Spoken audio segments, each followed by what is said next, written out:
Hello friends, welcome to Ramnath கூரக்கடை kitchen.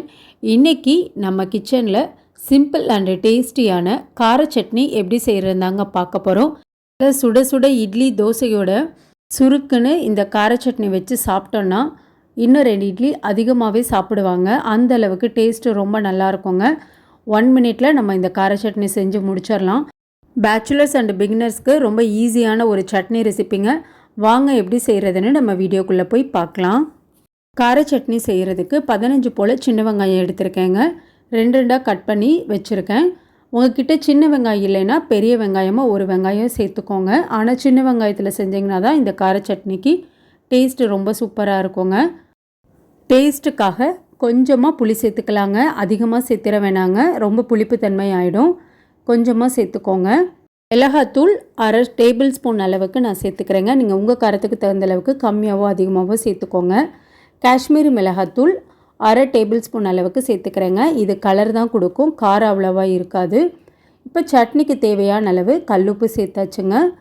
சின்ன piece அளவுக்கு வெல்லம் சேர்த்துக்கிறேங்க. இந்த வெல்லம் சேர்க்கும்போது புளிப்பு காரம் எல்லாத்தையுமே நல்லா பேலன்ஸ் பண்ணி கொடுக்குங்க. டேஸ்ட்டும் ரொம்ப நல்லாயிருக்கும். உங்களுக்கு பிடிக்கலைன்னா நீங்கள் ஸ்கிப் பண்ணிடலாம்.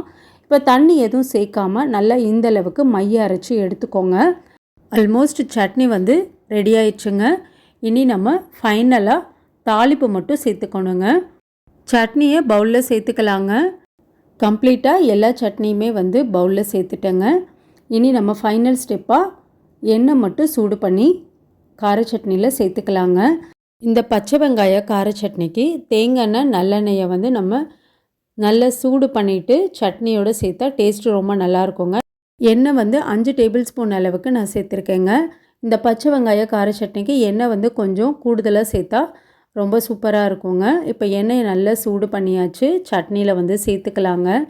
அவ்வளோதாங்க, நல்லா சுல்லுன்னு இட்லி தோசைக்கெல்லாம் சூப்பரான ஒரு பச்சை வெங்காய கார சட்னி ஒரே நிமிஷத்தில் செஞ்சு முடிச்சாச்சுங்க.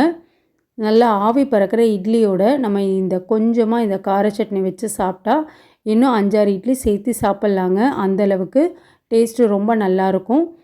ரொம்ப சிம்பிள் அண்ட் டேஸ்டியான இந்த கார சட்னியை நீங்களும் உங்கள் வீட்டில் செஞ்சு பாருங்கள். செஞ்சு பார்த்துட்டு எப்படி இருந்ததுன்னு உங்கள் கமெண்ட்ஸை எனக்கு சொல்லுங்கள். நீங்கள் இப்போ தான் நம்ம சேனலை ஃபர்ஸ்ட் டைம் பார்க்குறீங்கன்னா ராம்நாத் கூரக்கடை கிச்சனை சப்ஸ்கிரைப் பண்ணிக்கோங்க. பக்கத்தில் இருக்க பெல் ஐக்கானை கிளிக் பண்ணிவிட்டு ஆல்ன்ற ஆப்ஷனை டிக் பண்ணிக்கோங்க. அப்போ தான் நான் போடுற புது ரெசிபீஸ் நோட்டிஃபிகேஷனில் உங்களுக்கு உடனுக்குடனே வரும். இந்த வீடியோ உங்களுக்கு பிடிச்சிருந்ததுன்னா லைக் பண்ணுங்கள். உங்கள் ஃப்ரெண்ட்ஸ் அண்ட் ரிலேட்டிவ் ஃபேமிலிக்கும் ஷேர் பண்ணுங்கள். இனி நான் வேறு ஒரு இன்ட்ரெஸ்டிங்கான ரெசிப்பியில் உங்களை பார்க்குறேன். தேங்க்ஸ் ஃபார் வாட்சிங்.